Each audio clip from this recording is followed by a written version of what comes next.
Well, the Turkish army is pressing ahead with its deadly military campaign against Kurdish militants in the country's rest of southeast.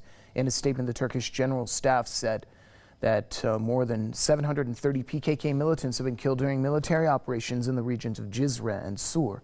Fighting in the rest of regions has flared since a fragile ceasefire between Ankara and the Kurdistan Workers' Party collapsed in July 2015. Since then, the government has been bombing the group's whereabouts. This is while the military is accused of killing scores of civilians during its offensive against Kurdish regions.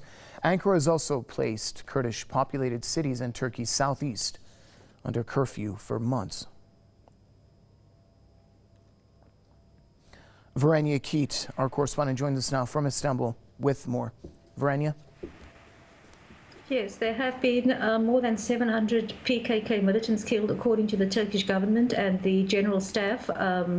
And these militants have been killed since round-the-clock curfew was imposed in the southeastern regions, especially in the towns of Cizre and Sur and Silopi since last December. So it's been about 2 months in which more than 700 PKK militants have been killed. In the same time, there have been more than 250 security personnel killed. And even though the government and Ankara does not give any figures on civilian deaths, which they classify as collateral damage, humanitarian agencies have placed the number as higher than 200. So as far as the Turkish military is concerned and as far as the Turkish government is concerned, the operation in Cizre is near to conclusion. The Interior Minister, Efkan Ala, on Friday released a statement saying that the operation in Cizre is 99.5% complete, and that once this operation has been completed, there will be a reconstruction plan. In fact, the Interior Minister, Efkan Ala, has placed the reconstruction plan as compensating residents. In these southeastern regions where the curfews have been placed, there is a population of the affected population is about 450 to 480,000 people, of whom half have been completely displaced. And so the government is promising compensation for the displaced people. The government is promising a reconstruction in these areas. There have been a lot of shopkeepers who have lost who have lost a lot of business, and they will also be compensated. So there's this whole 10-point plan which the Prime Minister Ahmet Davutoglu has unveiled a few days ago, and this will supposedly be to reconstruct the area, even though Prime Minister Davutoglu has promised that in the future the civilians and the PKK militants will be differentiated, and that there will be more compassion towards civilians in these areas. He has also said that by no means is the operations complete in these areas. There are still PKK militants which they wish to flush out.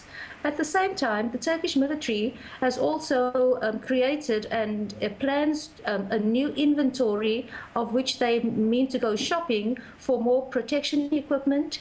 There's a long list of weapons, of military protective equipment, combat helmets, and they will place weapons in blind spots so that they can detect targets where firing has come from, especially, as we say, alleged PKK militants.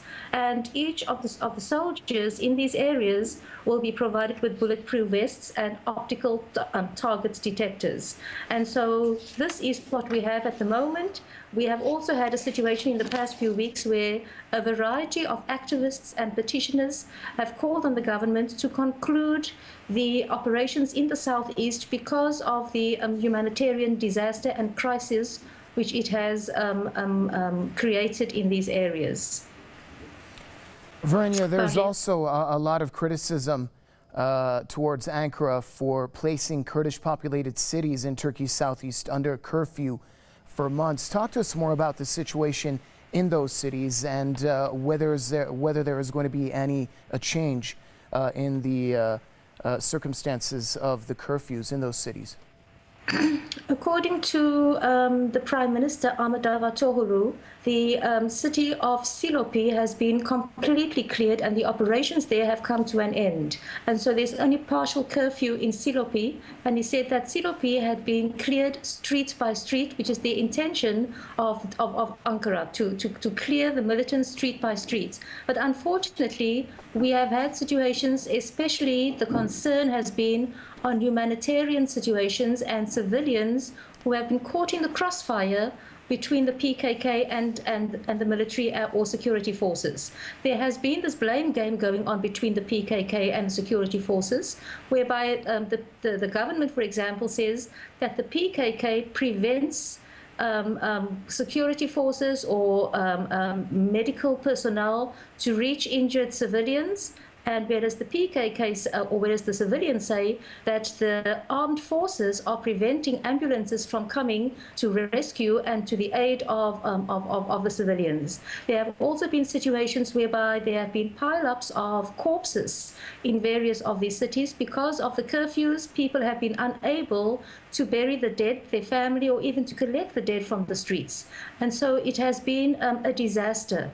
People have called it, petitioners have called it a massacre, and they have called it a big human tragedy. Thank you very much, Verenia. Press TV's Verenia Key joining us from Istanbul.